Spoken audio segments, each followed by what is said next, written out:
do you think Keir Starmer has done enough to answer the incessant questions about his leadership? Oh, more than enough. My sense is that we will leave Liverpool more united, more determined and up for the fight. And the truth is, I've seen a lot of Labour Party speeches over the year. I've written a few Labour Party leader speeches over the years. I think he comfortably surpassed expectations and delivered what was, to my mind, a strikingly personal as well as a strikingly political speech. It seems that reform has certainly fired him up. Does Keir Starmer think Nigel Farage is a racist? No, the comments that he made today were focused on Nigel Farage's policies, and I think he very accurately identified that Nigel Farage's business model is trading on despair, and he contrasted that very clearly with a politics of hope and renewal.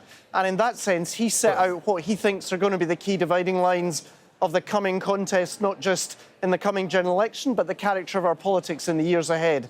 And it received a very warm response in the hall.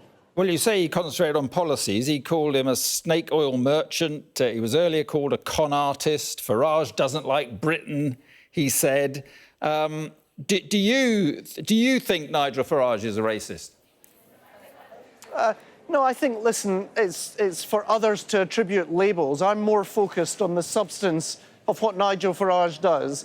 And when he has a choice, he exploits anger rather than provides answers. He's willing to stir that pot of grievance. His politics is about a politics of us and them. And essentially what Keir was arguing today is a philosophy that says we're all in this together, is a much more powerful way to renew our country than a philosophy that says you're on your own and someone else is always to blame.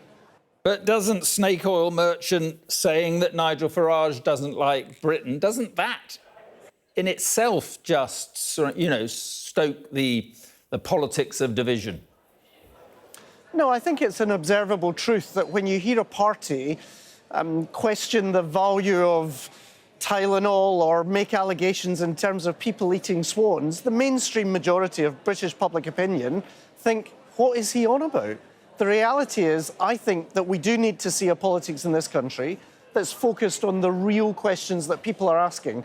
And to my own mind, reform's a really bad answer to many reasonable questions. And that's going to be our challenge in the coming months, to set out how we have practical answers to both renewing our country, renewing our economy and strengthening our society. Farage himself has said today that the rhetoric from Labour is endangering his candidates, and he also says Starmer is not fit to be Prime Minister. Well, these seem to me to be pretty desperate words from a rattled politician. Nigel Farage is very adept at making news. He's not so good at finding solutions. And in that sense, it's up to him to respond as he chooses to the Prime Minister's speech. But I sat there in the hall thinking probably 70 to 80% of the British public would find what Keir Starmer said absolutely believable and speaks to the country that the rest of us live in. But he's a rattled politician polling at around 29%. I mean, that is the point, isn't it? Yeah, and that's because there's a hunger for change across the country. Any government, however well-motivated, however capable, would struggle to, if you like, undo the damage of 14 years in just 14 months. And when Keir talked today about the long, hard road to recovery, I think he spoke to an essential truth, which is we didn't get ourselves into this mess as a country overnight, and we're not going to get ourselves out of this mess overnight. What we do need is a serious government for serious times that recognises that fiscal responsibility is not a nice to have, but is an essential foundation, that recognises we won't have the growth in the country that we need unless we have the investment that we haven't seen in recent years, and that recognises that as well as investment in our public services, we need reform. That was all there in the speech today. It was a pretty substantial speech. Right. I mean, I said Reform is polling at 29%. Lib Dems and the Greens are polling at, 27% combined. I mean, there's more than Reform threatening the Labour vote. Yeah, and the truth is, any politician who tells you they don't look at opinion polls is tending to make it up. But the reality is what an opinion poll does is it gives you a snapshot of public opinion on that day. And with great respect, we're kind of out the habit in this country of recognising we have one Prime Minister with a large working majority and the ability to govern the country for 5 years. We're just 14 months into a 5-year term. And in that sense, while it's interesting and relevant to political commentators and to politicians, the truth is there's not going to be a general election for several years in the United Kingdom. And what Keir set out today was how, as a government, we are going to use that time in a purposeful, intentional way to renew the country. Right. We recognise that there is a lot of worry and a lot of anger in the country about the mess that we inherited. We're getting down to the job of solving those problems. Right. Now, the Labour slogan is Renew Britain. That, as Keir Starmer said in his speech, requires bold decision-making. But so far, people may say that he hasn't shown that on winter fuel, on PIP.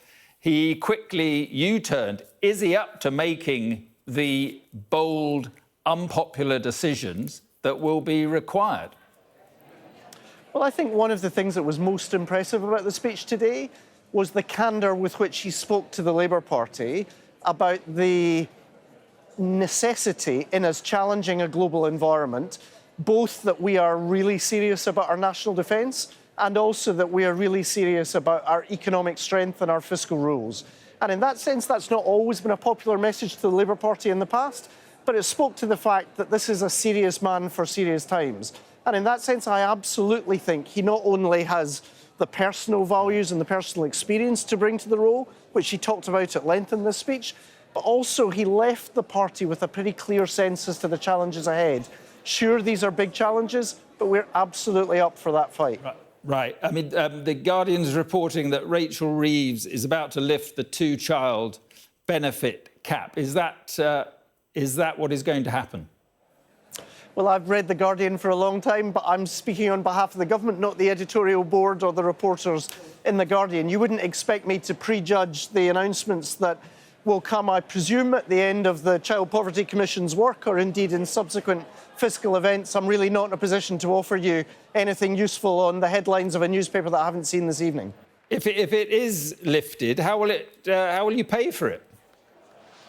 Well, I tend not to get into hypotheticals about what's going to happen on potential spending announcements or potential fiscal events. Let's wait and see what emerges in the fullness of time. I can tell you I've served both in the governments of Tony Blair and Gordon Brown. We were absolutely determined to tackle child poverty, and I promise you this government is equally committed to the task of lifting kids out of poverty. I sat next to Bridget Phillipson in the hall today. She's already delivered breakfast clubs for many, many kids across the country. There's no single silver bullet to tackle child poverty, but we are resolute because we are Labour that part of the reason we're in power is to equalise life chances and to lift those kids out of poverty. Right, and just finally, is the Burnham bubble burst? Well, listen, Andy's a friend of mine. Again, I served in a previous cabinet with Andy. I think he's had a lot to say at the beginning of this week. There's not really much that I can add. What I can assure you is Keir is in complete command of this party. We leave more unified than we arrived, clearer in terms of the mission of the government. And I think anyone who heard the speech today heard the speech of a Prime Minister who's not going anywhere.